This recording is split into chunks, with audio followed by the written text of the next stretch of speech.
Suman sen misin? Padişah Suman.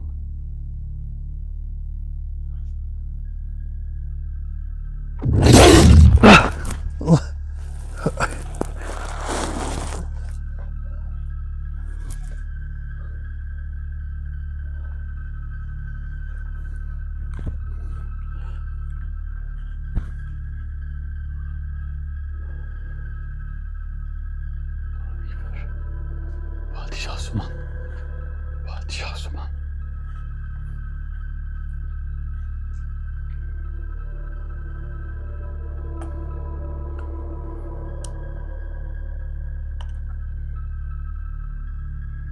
La ilahe illallah. La ilahe illallah. Padişah Suman.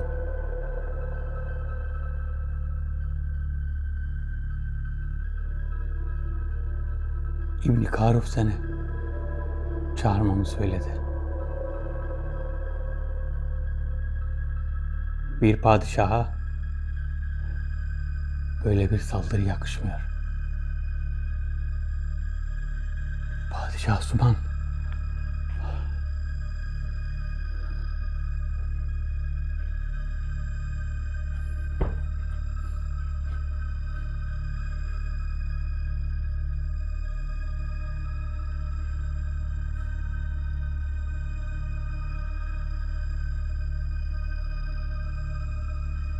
Bakın şu ışığın olduğu yer değil de yan kısımlara bakarak görebiliriz. Şurada. Hemen sol tarafta.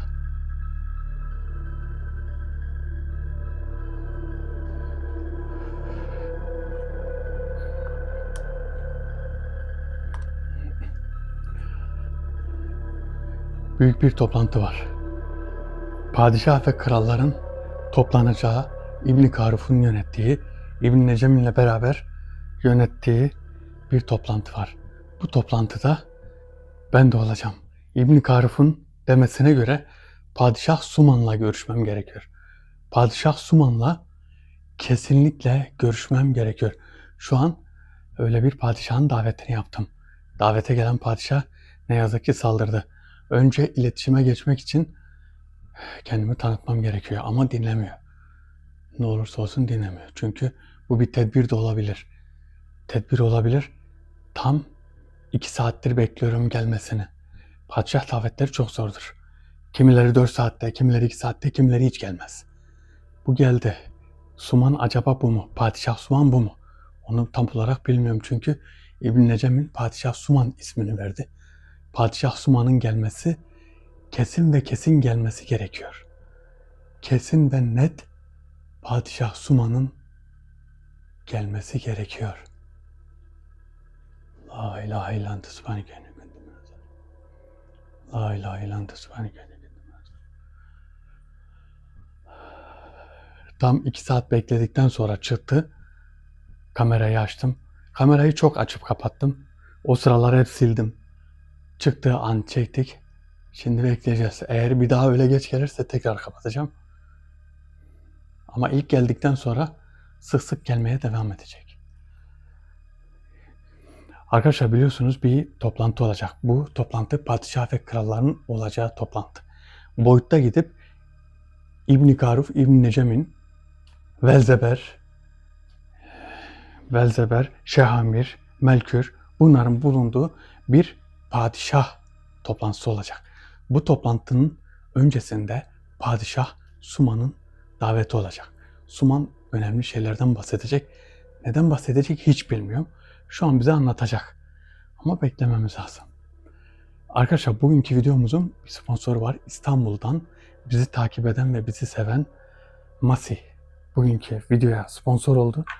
Bir de sen gör özel defterine, şöyle defterimizi göstereyim. Bir de sen gör özel defterine hemen ismini yazalım. Padişah Suman. Evet.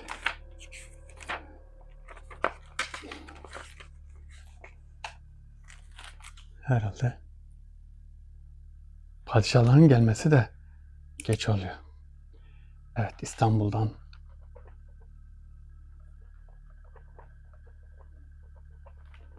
İstanbul'dan Masih.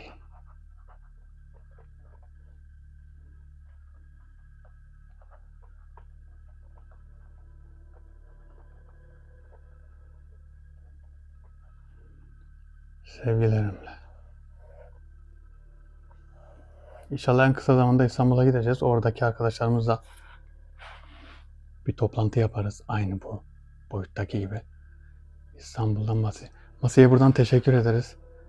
Videolarımıza destek oluyor. Destek olduğu için kendisine teşekkür ederiz. Rabbim işini gücünü rast getirsin. Kazadan, beladan, kötülüklerden korusun. Arkadaşlar videolarımızın herhangi birine sponsor olmak için ve Bir de Sen Gör özel defterine isminizi yazdırmak için hakandemir.mefor@gmail.com'dan Hakan'a bir mail göndererek videolarımızın herhangi birine sponsor olabilirsiniz. İstanbul'a sevgiler, selamlar, saygılar. Padişah Suman. Padişah Suman.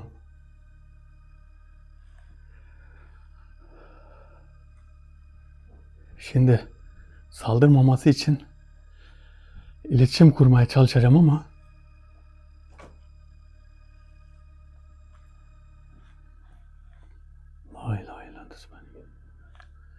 iletişim kurmaya çalışacağım ama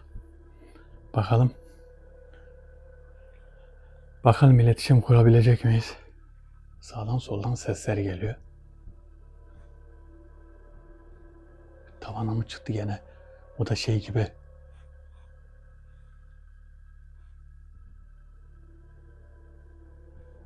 Allahu Ekber. La ilahe illallah.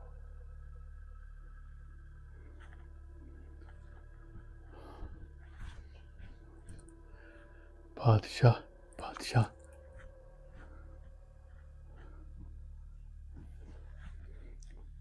Şimdi seni çağırmamı İbn-i Karuf istedi. Beni duyuyor musun? Padişah Suman sen misin? Eğer Padişah Suman sen değilsen burayı terk et. Padişah Suman.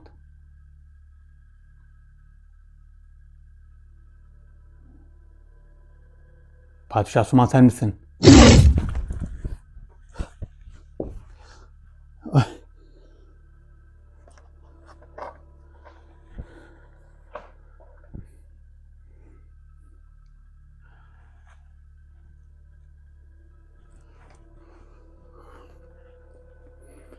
La ilahe illa ente subhaneke inni kuntu mines zalimin. La ilahe illa ente subhaneke inni kuntu mines zalimin. La ilahe illa ente subhaneke inni kuntu mines zalimin. La ilahe illa ente subhaneke. Yok o değil mi acaba ya? O değil mi? Saatlerdir bununla uğraşıyorum. Eğer o değilse emekler hep boşa gidecek. Padişah Suman boynuzlu olduğu için büyük ihtimal Suman budur. Ya duymuyor beni. Nasıl duymuyor? Ya da tedbir amaçlı mı? Ne yapmaya çalışıyor anlamıyorum. Suman ne yapmaya çalışıyorsun?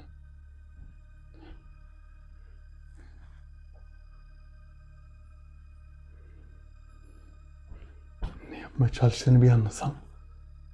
Ne yapmaya çalıştığını bir anlasam. Bakın padişah davetleri zordur. Padişah davetlerinde dediğim gibi ya birkaç saatte gelirler ya da hiç gelmezler. Padişah davetleri o yüzden zor olur. Ama iletişim de kuramıyoruz maalesef.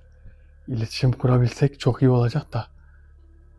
Niye bu saldırıyor bize? Neden saldırıyor? La ilahe illallah. La ilahe. Bunun bir çaresi aslında bir çaresi olabilir. La ilahe illallah. Tesebeni kendi kendimine zalimin. La ilahe illallah. Tesebeni. La ilahe illallah. La havle ve la kuvvete illa billah. La havle ve la kuvvete illa billah. La havle ve la kuvvete illa billah. La havle ve la kuvvete illa billah. Padişah Suman. Hey padişaha bakar mısınız ya? Ey Padişah Suman! Padişah Suman, İbni Karuf davetini ve ismini İbni Karuf verdi. Senin davetini ben yaptım. Davetin sahibi benim. Sen de davetlisin. Eğer İbni Karuf'un gönderdiği davetin sahibi sensen, yani davetli sensen, konuş. Ama davetli sen değilsen, çabuk burayı terk et. Padişah Suman, eğer sen değilsen, burayı terk et. Niye İbni Karuf neden bunu çağırtmamı söyledi? Önemli şeyler bahsedecekmiş, önemli şeylerden bahsedecek. Neyden bahsedecek? Bilmiyorum ama büyük ihtimal toplantıyla ilgili olabilir. Büyük ihtimal toplantıyla ilgili olabilir. Allahu Ekber. Şu an padişah davetleri hem zor hem de ağır olduğu için sanki her yerde. İşte Padişah Suman, İbni Karuf'u ve İbni Necem'ini tanıyor musun? Sana son ihtarım. Eğer bir daha saldırırsan davetini kapatacağım ve seni bir daha çağırmayacağım.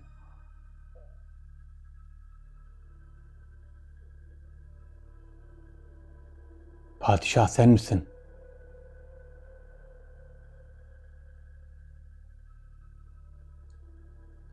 Padişah Suman,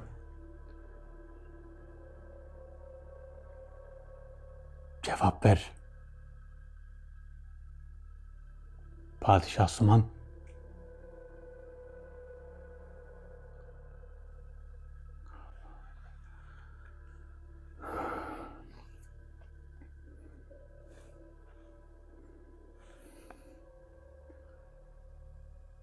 ya kendimi boşuna yoracağım, ya kendimi boşuna yoruyorum ya da gerçekten Suman bu. Padişah Suman, ben bir yardımcılarıma sorayım şunu ya.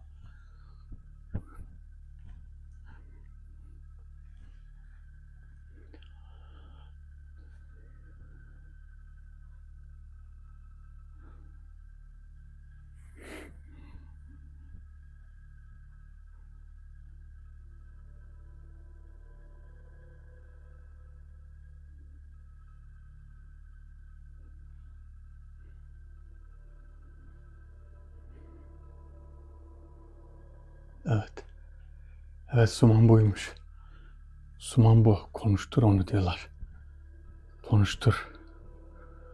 Nasıl konuşturacağız? Konuştur. Her şeyi söylemiyor. İbn Cem'in ismini veriyorum. İbni Karuf'un ismini veriyorum. Niye konuşmuyor? Bakın çok önemli olduğu için, davet çok önemli, toplantı da çok önemli. O yüzden konuşmuyor. Konuşma sebebi bu. Konuşmama sebebi. Toplantı şu an çok önemli. Büyük bir toplantı. Bakın ortalık karışıyor. Bu bizim gerçek hayattaki, dünya üzerindeki hayatımızı da etkileyen ve ilgilendiren bir toplantı. Tamamen metafizik olarak değil. Görüyorsunuz bütün ülkelerde ortalık karışık. Ortalık karışık. Bizim en basitini söyleyeyim ya, bizde bile piyasa karışık. Şöyle bir belirsizlik var. Belirsizlik var, bir belirsizlik. Ama size şunu söyleyeyim. İnsanlar çok çabuk endişeye kapılıyor. Çok çabuk korkuya kapılıyor. Şimdi belirsizlik var da tevekkül Allah deyip devam edersek Allah'ın izniyle hiçbir şey olmaz. Allah'ın izniyle hiçbir şey olmaz. Padişah Suman, eğer şimdi de konuşmazsan, geç öyle söylemeyeyim çünkü Suman bu. Padişah Suman bu. Onu sadece konuştur diyorlar. Tabi yardımcılarım diyor ki onu konuştur. Padişah Suman bu. Padişah. Şimdi bazı arkadaşlarımız şöyle diyebilir. Her şeyi yardımcılarından sorsam, böyle çağırmasan mesela olabilir mi? Böyle soran bir arkadaşım vardı. Şimdi her şeyi yardımcılarıma soramam çünkü şu. Yardımcılarım devamlı. Yani daha yardımcılarımla devamlı bir şeyler konuşabiliyorum. Devamlı bir şeyler sorabiliyorum. Ama onların da belirli sınırlı gittiği yerleri var. Mesela padişahın gittiği yerlere gitmezler. Onlar biraz daha yetkili ama şöyle. Nasıl ki savcıyla hakimin görevleri farklı, onların da görevleri farklıdır. Yani padişahla onların görevi bir değildir. Ey Padişah Suman, eğer buradaysan sana şu an söylüyorum. Konuşacaksan şu an ben seni merakla bekliyorum. Konuşacaklarını bekliyorum daha doğrusu. Ama konuşmayacaksan bari ben konuşmayacağım. Seninle görüşmeyeceğim de. Seninle görüşmeyeceğim de ben de ona göre kendi tedbirimi alayım ve İbn Karuf'a diyeyim ki Padişah Suman benimle konuşmuyor. Başka birini gönder. Ya da sen bana ne olacaksa onu söyle. İbn Karuf böyle aracılar koyuyor ya araya. Padişahları koyuyor, başka birini koyuyor. Bir davet veriyor. Davetliyi çağır diyor. O sana anlatsın diyor. Yani böyle değişik şeyleri var İbn Karuf'un. Değişik şeyler var. Ben de yani bir şekilde söylediğini yapıyorum yani. Bir şekilde söylediğini yapıyorum.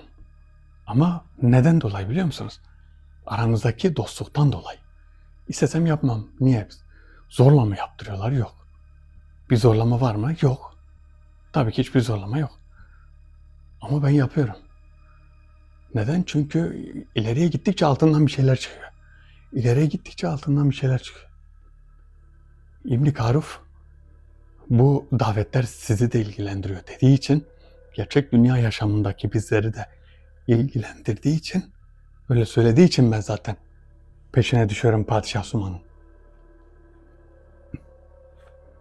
La ilahe illallah.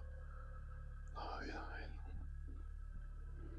Padişah Suman, eğer konuşacaksan benimle konuş. Ama konuşmayacaksan bana de ki ben seninle konuşmak istemiyorum. Ben de ona göre ya daveti kapatayım ya da bari sebebini söyle git. Evet. Evet Padişah Suman. Konuşacak mısın? İbn Karuf'un selamını aldım. Evet selamını ben sana verecektim zaten. İbn Karuf'un selamını almadan konuşmayacak mıydın? Kesinlikle konuşmayacaktım. Bize ne anlatacaksın? Sen bu toplantıya gidecek misin? Toplantıya gideceğim tabii. Sen bir şeyden haberin var mı? İbn Karuf toplantı hakkında bir şeyler söyledi. Sana bilgi vermemi söyledi. Ne bilgisi? Nasıl bir bilgi? Toplantıya gelecekler hakkında. Bu toplantıya 3 kral, 3 de padişah gelecek. Çok dikkatli olmalısın. Tamam gelecek sonra ne olacak? Toplantı hakkında farklı bir şey mi var? Evet. Bilmen gereken çok önemli bir şey var. Allahu Ekber. Bilmen gereken çok önemli. Söyle de git. Söyle de git. Bilmem gereken önemli bir şey var. Söyle git. Niye tahsit? Bazen ben de kendi kendime kızıyorum hani. Tamam bunların doğası gereği böyleler. Bir şekilde bunlar da 3 padişah, 3 kral. 3 padişah, 3 kral. Demek ki 3 padişah ve 3 kral. 3 padişah ve 3 kral katılacaklar bu toplantıya. Bunu şöyle anlıyorum, böyle anlayabilirim. 3 tane Müslüman, padişahlar Müslüman, 3 tane de kral. 3 tane kral da ya Hristiyandır ya da kafirdir. Ya da Tabii hepsi kafir bizim için ama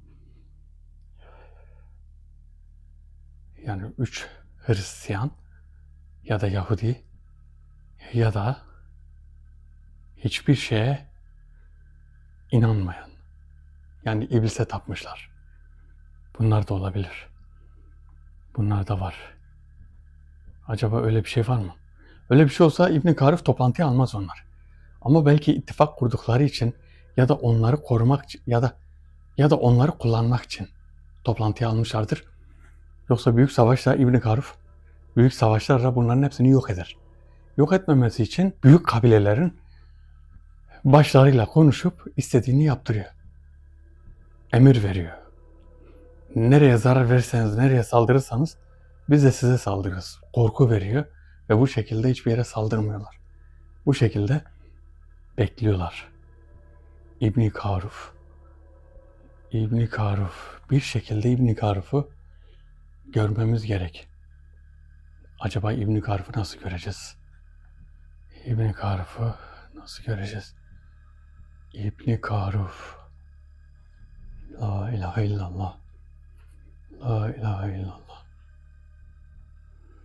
La ilahe illallah.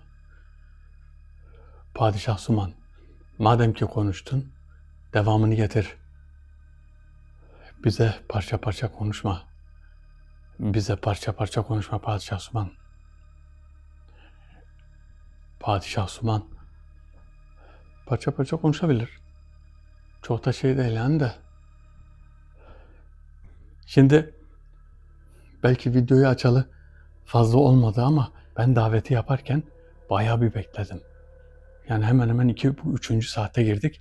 3 saattir uğraştığım için artık sabrım o yüzden biraz kalmıyor. Mesela bazı davetlerde biraz sabırsız davranıyorum. Mesela gelen davetlilere sabırsız davrandığım için böyle diyebilirsiniz. Daha yeni geldi hani niye sabırsız davran? 3 saat uğraşırsan biraz böyle artık şey olursun hani bir an önce sonuca ulaşmak istersin.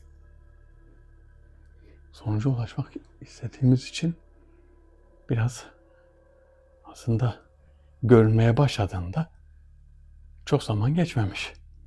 Padişah Suman. Acaba şunu söndürüp bakabilir miyim?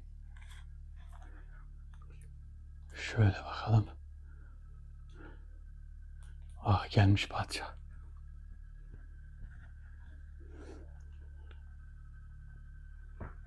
Evet. Ey padişah. Bana dediğin toplantıya gelecek olanlar. 3 tane padişah, 3 tane kral dediğine göre. İbn Karuf'un önemli bahsettiği şey nedir? Senin bildiğin ve bizim bilmediğimiz şey ne olabilir? Senin bildiğin, daha doğrusu İbn Karuf'un bilmediği şey ne olabilir? Gelecek olan 3 kral. Bunların çok hain bir planı var. İbn Karuf'un toplantısına zoraki gelecekler. Bunlar Babil kısmında, Yemen'de ve Suriye topraklarında ordularını bekletiyor. Metafizik bir saldırı yapacaklar. Savaşa bir şekilde metafizik çarpışma olacak. Ve toplantıya gelecek olanlar aralarında birini getirecek. Gizli birini. Bu gizli kişiyi sen yakacaksın. İsmi Şandina. Şandina diye bir kalleş gelecek. Bu kalleş toplantıyı sabote edecek. Sakın unutma, ismi Şandina. İsmi Şandina. İsmi Şandina. Şandina diye biri gelecek. Şandina. Şandina. Bunun ismi ne? Evet, Şandina diye biri gelecek, sabote edecek. Bunlar bakar mısınız ya? Hileye bakın. İbn Garip bilmiyor muydu bunu? Demek ki bilmiyordu. Ya da biliyordu. Evet biliyordu. Toplantı zamanı benim tedbirli olmam için, çünkü toplantı bu davetten hemen sonra başlayabilir. Eğer bu davetten sonra başlarsa, anladım, İbn Garip o sıra bir yere ayrılamayacağı için belki söylemeye de zaman olmayacak. Şandina diye biri gelecek. Kesin o krallardan biri getirecek. Yani Velzeber'in, Melkör'ün, bir de Şehamir'in bundan haberi yok. Bundan haberi yok. Şandina. Şandina. Bunu bir şekilde yakalayacağız. Bunu bir şekilde yakalayacağız. Yakacaksın diyor. Şimdi şöyle bir şey var. Acaba boyuta girdikten sonra ben boyutta nasıl yakacağım onu? Boyuta girmeden yakmam lazım.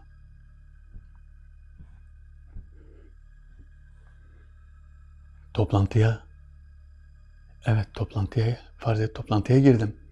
Boyuta toplantıya girdim. Toplantıya girdikten sonra Şandina'yı nasıl yakacağım ben? O an boyuttayım. Defter yok, kalem yok. Boyuttayken ben yazamam ki. Yakma işini boyutta yapamazsın. Normalde yaparsın. Yazarsın kağıda, ismini yazarsın. Yakma şeklinde. Onu o şekilde yanar, yoksa yanmaz. Şandina. Şandina'yı şimdi yaksak her şey bozulur. Şimdi olmaz. Bir soralım, acaba şimdi yakalım daha iyi değil mi? Ne zaman yakacağız onu bir öğrenelim. Acaba ne zaman yakacağız? Şandina. Allahu Ekber. Şandina.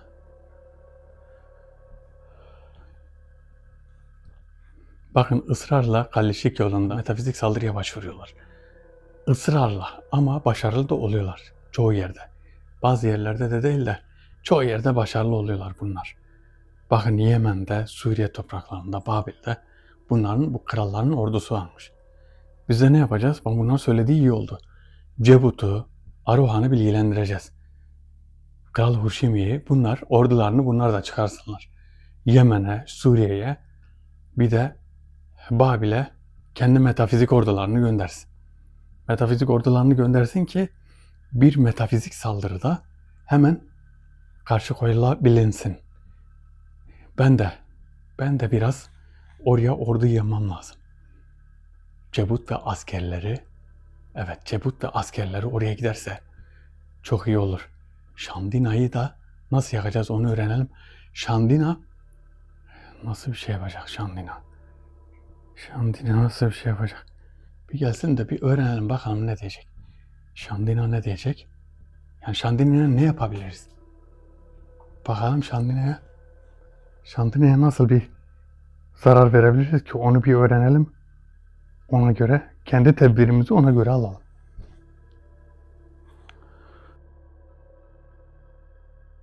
La ilahe illallah. Kameradan, ışıktan göremiyorum, gelmiş.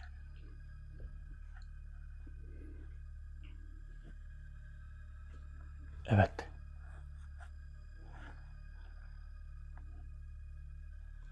Bu toplantıda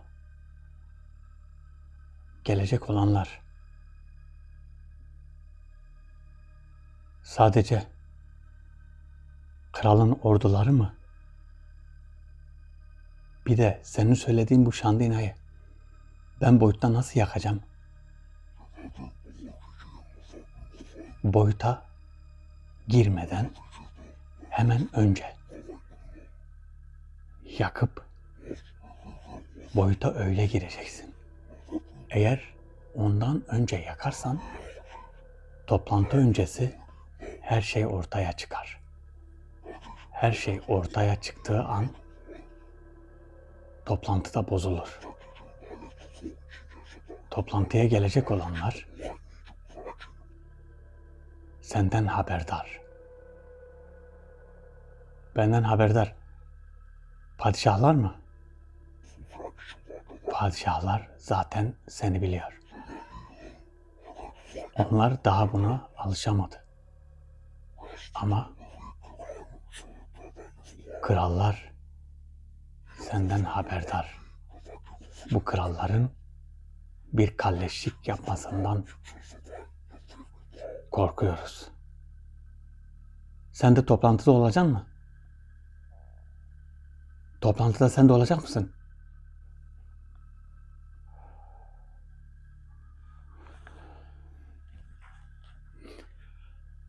Evet veya hayır desene. Ya toplantıda olacağım, olmayacağım.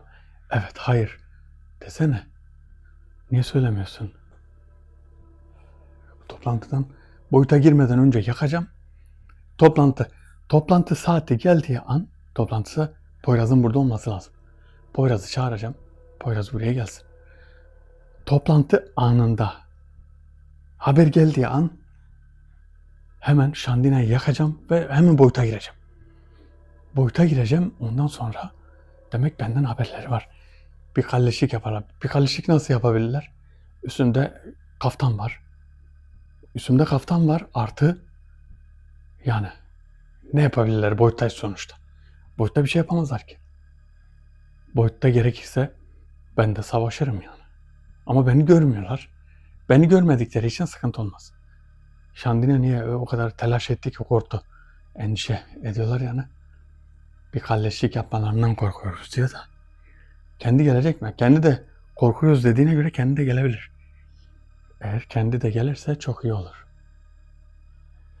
Allahu Ekber, Allahu Ekber. Bakın, öyle planlar var ki bunların öyle planları.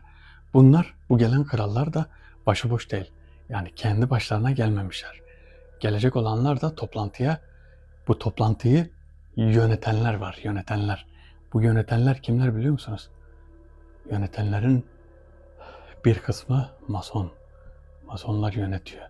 Kralları, gelen toplantıya katılacak olan kralları onlar yönetiyor. Ve bir yerde ordu varsa o orduyu öyle bilin ki metafizik bir saldırı. Metafizik saldırıyı hep yapıyorlar. Devamlı yapıyorlar ama bu seferki biraz daha büyük. Biraz daha büyük. Bakın mesela bir yerde bir huzur sağlandı değil mi? Suriye topraklarında. Ne oluyor bakın? O huzur bozuluyor. Neden bozuluyor? İnsanlar birbirine kırıldığı için bozuluyor. Bu huzur bozulur tabi. Çünkü her türlü yerden, her türlü koldan saldırıyorlar adamlar. Bu toplantının önemi çok büyük. Toplantının önemi çok büyük. Her şeyi anlatamıyor. Sınırları aşıp bu tarafa bile gelmeleri söz konusu. Yani önemli olan ne yapacak? Ne yapacağız biliyor musunuz? Patroid gibi onları engelleyeceğiz. Metafizik varlıkları bir kalkan gibi engelleyeceğiz. Bu tarafa gelmesini, sıçramasını engelleyeceğiz. Bakın öyle bir şey ki metafizik saldırı nerede yapıldı? 15 Temmuz'da da metafizik saldırı yapıldı. O kadar büyük bir metafizik saldırı yapıldı ki insanların kafaları karıştı. Allah kötü insanlara fırsat vermesin Rabbim. Devletimizi var etsin, devletimizi. Bir devlet, bir ulus kendi varlığıyla, kendi gücüyle anılır. La ilahe illallah. La ilahe illallah. Ey padişah, farz et Şandina'yı yaktık. Ondan sonra ne yapacağız? Onu da söylesin de. Ondan sonra ne yapacağız? Tamam, sen farz et Şandina yandı. Bu toplantıda bir şey olduğu zaman ben de bir şeyler yapmam lazım. Değil mi? Evet.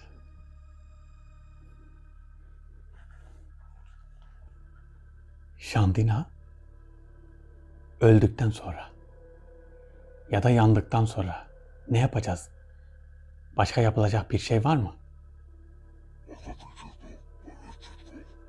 Orada eğer bir kargaşa çıkarsa padişahlar ve krallar kılıç kılıca birbirlerine girerler. Böyle bir durum yaşanırsa tedbirli ol. Senin bulunacağın yere 2 tane kılıç gelecek. Bu kılıçlarla hazırda bekle. Senin salladığın bir kılıç darbesi 3'ünü de indirebilir. Padişahlara büyük kolaylık olur. Sadece bir tedbir. Belki de kötü bir durum yaşanmayacaktır. Bizim onlardan nasıl haberimiz varsa onların da bizden haberleri var. Bizden haberleri olduğu gün bu işten vazgeçebilirler. Allahu Ekber. Dediği çok mantıklı. Bakın eğer onlar bizden haberdar olurlarsa bu işten vazgeçebilirler. Yani neyden biliyor musunuz? Toplantı anında kalkıp herhalde saldırıya geçecekler. Ama haberdarlarsa bazı planı devre dışı yapabilirler. O zaman ne olur? Plan devre dışı olduğu zaman İbn-i Karuf orada galip olacak. Yani toplantının kazananı biz olacağız. Toplantının kazananı biz olacağız. Bu padişahtan başka biri daha var mı burada ya? Bakalım eğer başka biri daha varsa şu ışığın kenarlarında görünebilir. Eğer başka biri daha varsa görülür ve haber gönderecek kişiler varsa burada haber. Şöyle bir tarama yapayım. Bakın şu ışığın, şöyle göstereyim, nasıl göstereyim? Şu ışığın yuvarlak yerini görüyorsunuz değil mi? Bu yuvarlak yerinde değil, bakın şurada veya bu tarafta. Yani ışığın karanlık bölgelerine bakıp görebiliriz. Eğer burada biri varsa öyle bilin ki krallara haber gönderecekler. Krallar da bir şekilde öğrenirlerse vazgeçerler. İstersen vazgeçmesinler. Vazgeçmeseler kendileri bilir. Kılıcı salladığım gibi zaten beni görmüyor. Görseler de sıkıntı değil. Yani 2 kılıç sallayabiliriz herhalde. Sallarız yani. 2 kılıç sallamayacaksak da kendimizi gidelim. Neyse. Köprüden.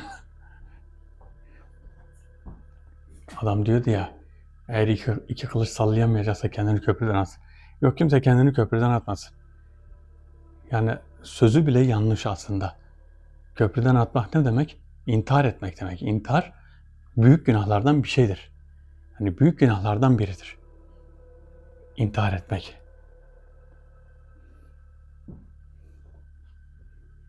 La ilahe illallah. La ilahe illallah.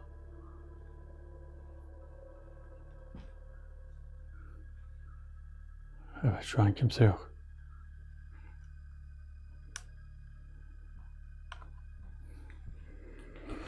Rabbim intihar edenlerin günahlarını affetsin.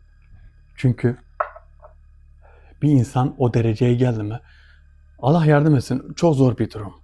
O dereceye geldi mi, yani kim intihar etmek ister ki? Düşünün, bir insan istediği şeyler olduktan sonra, yani çok büyük kötülük, sıkıntılar içinde değilse niye intihar etsin? Tamam, büyük bir hataya düşüyorlar, büyük bir yanlış yapıyorlar. Hatasız kul olmaz ama bu çok büyük bir hata. İntihar eden kişinin azabı çok büyüktür. Mesela kendini nasıl intihar etti? İşte asarak intihar etti. Kıyamete kadar o kendini asacak, dirilecek. Asacak, dirilecek. Ya da işte kendini nasıl intihar ettiyse o şekilde söyleyeyim. Burada anlatmak istemiyorum. Çünkü içim el vermiyor yani. Nasıl intihar ettiyse farz et, işte köprüden atladı. Köprüden atladı, feci bir şekilde intihar etti. Kıyamete kadar azabı o şekilde olacak. Devamlı Atlayacak, ölecek, o acıyı tekrar çekecek, ondan sonra tekrar dirilecek, tekrar aynı şekilde bir daha atlayacak. Yani ölene kadar o devam edecek. Kıyamete kadar, ölene kadar diyorum, ölmüş zaten. Kıyamete kadar, kıyamet kopana kadar aynı şekilde öyle bir azapla azaplandırılacak. Allah'ın verdiği canı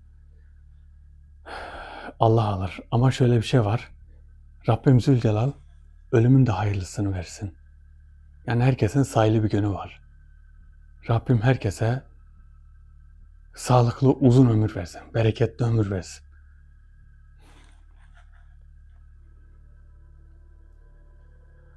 Allahümme salli ala seyyidina. Allahümme salli ala seyyidina.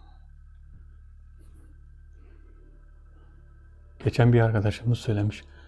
Geçen bir arkadaşımız şunu demiş. Demiş ki işte ben diyor namaz kılıyorum diyor. Hani namazım acaba kabul oldu mu olmadı mı? Kafasında böyle sorular var. Bu sorular belki hepinizin kafasında var. Namaz kıldın ya, dedin ki kendi namazımı kendim beğenmedim ya. Acaba bu namazım oldu mu? Çünkü hızlı kıldım, yarım yamalak kıldım. İşte daha dua bitmeden eğildim. Böyle şeyler insanın aklına gelebilir. Ama namazınızın kabul olması için iki tane şey var. Birincisi şu. Eğer bir imamın arkasında kılıyorsanız o sizin namazınız, imam şaşırsa bile, imam biraz daha acele etse bile onun sorumluluğu imamdadır. Ama sizin namazınız kesin kabul olur. Camiye gittiniz farz namazlarında. Camide işte imamla kıldınız. Sizin o namazınız kesinlikle kabuldür. Ha, farz et imamın arkasında namaz kılmadınız. Ya da bayanlar evde namaz kıldığı zaman camiye gitme gibi şeyler yok. Ya da herkesin her an camiye gitme gibi bir lüksü olmayabilir. O sırada da ne olacak biliyor musunuz? Namazın içinde herhangi bir rekatında, mesela yatsı namazını kılacaksınız. Son rekatta olabilir. İşte şey yapacaksınız. Son rekatta olabilir. Bu namazın içinde İnna Enzelna suresini okuyun. İnna Enzelna suresini hangi rekatta olursa olsun namazın içinde bir defa okursanız sizin o namazınız sahiptir. Yani o namazınız Allah Zülcelal katında kabuldür. Kabul edilmiş ve Allah Zülcelal'ın arşında kabul edilmiş bir namazdır. Tabi bunu ne zaman okursun? Mesela farzın işte ilk rekatında okunabilir. Vitir, vacip namazında mesela ilk rekatlarda, ikinci rekatta okunabilir. Bu şekilde yaparsanız namazlarınız kabul olur.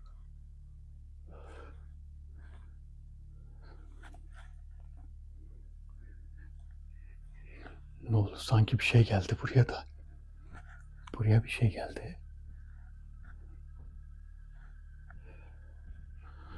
Allahümme salli ala seyyidina Muhammed. Allahümme salli ala seyyidina Muhammed. Allahümme salli ala seyyidina Muhammed. Şunun altına bak. Altına girdi geçenki yılan gibi. Geçenki yılan gibi. Evet ey padişah. Yapmamız gereken ne varsa söyle. Sadece toplantının olacağı zamanı bekle. Bunun haberi sana gelecek. Geldiği an o casusu yak. Peki o casus gerçekten suçlu mu? Suçlu değilse ya, o gerçekten suçlu. Ona bir şans daha tanınmaz mı? Belki pişman olur.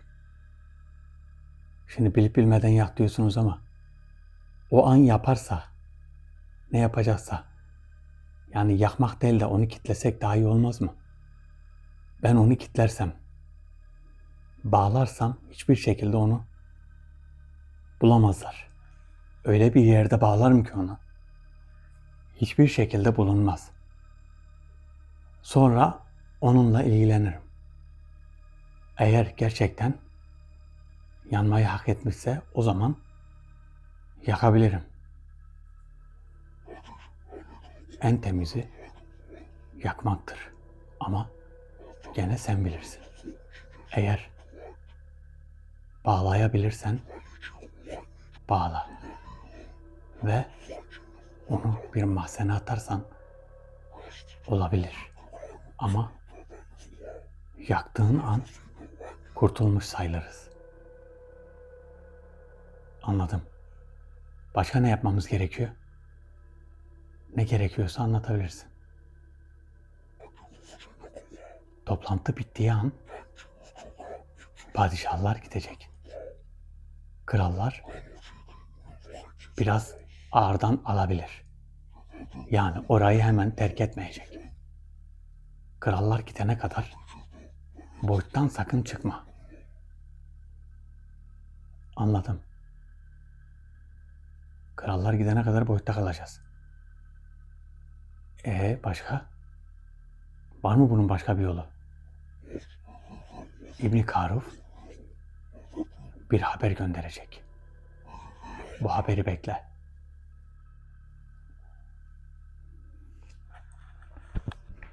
Bakar mısınız, toplantı bitecek. İbn Karuf hadi herkes yerine diyecek.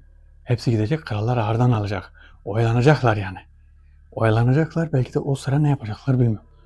Eğer İbn Karuf'a saldırmaya kalkarlarsa İbn Karuf şimşek gibi yok eder onları. Büyük ihtimal öyle bir şey olur. Çünkü başka bir planları var ama. Ya ne yapacaklar? Bana saldırmaya çalışacaklar belki de. Belki de benden haberdarlar. Bir şekilde bana saldıracaklar. Bir şekilde onlar zarar vermeye çalışacaklar. Bu aslında, ya da şöyle bir şey var. Kaftanı giydiğim zaman beni görünmüyor değil de görünüyor olarak zannediyorlar. Belki de öyle bir şey, ya da beni farklı bir şey olarak biliyorlar. Çünkü böyle şeylerden haberdar olsalardı ya da onlara haber giderse böyle bir şeyden vazgeçerler. Yapmazlar. Belki de İbn Karuf beni neden çağırdı? Böyle bir şeyden vazgeçsinler diye. Olabilir. Böyle bir şeyden vazgeçsinler. Yani bu toplantı yapılacaktı ve bunların böyle bir planı vardı. İbn Karuf bunlardan haberdar oldu. Böyle bir şeyden vazgeçsinler diye toplantıya ben de çağırıyor. Gerçi öyle düşünmem de yanlış. Çünkü İbn Karuf şöyle demişti. Olacak olan bütün toplantılarda olacaksın. Var olacaksın. Yani o toplantıların hepsine katılacaksın. Madem katılacağız. Tamam, katılacağız, bu kadar şey. Ne olabilir ki başka? Başka ne olabilir? Ama burada biri var. Ben size şunu söyleyeyim. Burada bir casus var. Bu casusu, telsiz burada olsaydı için seslerini duyardım da. Telsiz şu an kapalı ve çantada. Şimdi çantadan onu çıkarana kadar telsizle bazı sesleri duyabiliriz. Ama şöyle bir şey yaparsam belki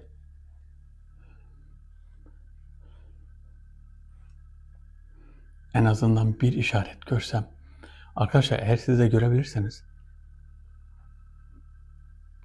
bakın buraya gelmiş davetsiz bir misafir görürseniz dakika ve saniye olarak belirtebilirsiniz. Ben şu an iki tarafa da bakıyorum. Şu an bir şey görmüyorum. Ama şey de yapabilir. Etrafında dolanabilir de. Mesela şöyle giderken atlar bu tarafa geçer. Ben o tarafa bakarken o bu tarafa bakar. Öyle de yapabilir. Bakalım.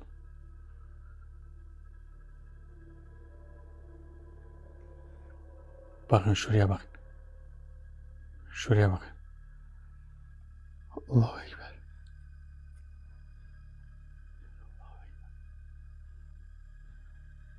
İbn Karuf.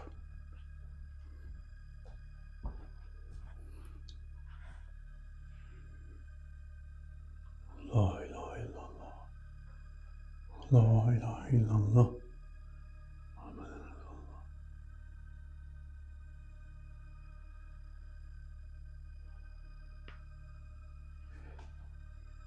Burada eğer ki davetsiz biri varsa bana seslensin. Ya da görünür olsun. Ortaya çıksın. Ey davetli. Ey davetli. Geç öyle bir şey olsaydı gelen padişah illaki müdahale ederdi herhalde. Ya da bana söylerdi, burada biri var, ona göre davran. Burada biri var, ona göre bir şeyler yap diyebilirdi. Niye demesin ki, değil mi? Öyle bir şey olsa. konular nereden nereye geçiyor bakın. Toplantılar, metafizik saldırılar, uzaydan gelenler, boyut kapıları ve uzaydan gelen ışınlar, ultraviyole ışınları. O ışınlar öyle bir ışın ki bunu bazı kameralar çekebiliyor. O ışınları. Bazı kameralar ama öyle herkesin elinde olan kameralar değil. Öyle basit kameralar değil. Bu ışınları çekecek kameralar özel kameralar. Özel kameralar ve çok pahalı kameralar. Öyle basit hani çocuk oyuncağı kameralarla çekemezsiniz. Ben şimdiki kendim polarize kameramla hiç denemedim. Ama büyük ihtimal o da çekmez. O ışını, değişik bir ışın çünkü. Normal basit kameralar öyle şeyleri çekemiyor çünkü. Çünkü öyle bir şey ki böyle bir şekilde şey olarak enerji yoğunlaşmasından dolayı gelen bir ışık o. Yani bir yerden vurulan bir ışık değil. Mesela bir ışık var bir yerden, mesela bu kameranın ışığı. Bakın bu tarafa vuruyor değil mi? Bu sonuçta bir yerden, bir merkezden gelen bir ışık. Bu ışık öyle değil. Bu gelen ışık bir merkezi yok. Enerji yoğunlaşmasından olan bir ışık. Yani kendi etrafında dönen enerji var. Bu enerji dönüyor etrafında. Dönerek bir ışık oluşturuyor. Aşağıdan bir ışık olsa aşağıdan yukarıya vuran, bunu bütün kameralar çekebilir. Ya da yukarıdan aşağıya vuran, mesela yukarıda bir uzay gemisi düşünün, aşağıya doğru ışık vuruyor. Aşağıya doğru ışık vuruyor, o ışığı herkes çekebilir. Ama bu bahsettiğim enerji yoğunlaşmasının ortaya çıkardığı ışık, enerji ışığı diyelim aslında. Enerji ışığını tüm kameralar çekemiyor. Çünkü dönerek şöyle bir ışık yansıması çıkarıyor. Bunların bulunduğu yerde boyut kapıları, boyut geçiş kapıları var. Geçiş kapısından geçer. Mesela herkes geçebilir. Farz et geçiş bir kapısı var, bir geçiş kapısı var. Bu geçiş kapısından normal bir insan geçti. Ne olur o normal bir insana? Geçer, farklı bir boyuta gider. O boyutta bir şeyler görür. Fazla kalmaz orada. Boyuttan çıktığı an yani bir seferden aklını yitirebilir. Aklını yitirir ve kimseye anlatamaz. Aklını yitirmeyen kişiler de ne olur anlatır ama onu deli zannederler. Derler ki ya bu kafayı çekmiş. Buna bir şey olmuş. Bu bir şey içmiş. Yani bu ne içmiş acaba buna? Buna ne içirdiler buna acaba? Öyle derler.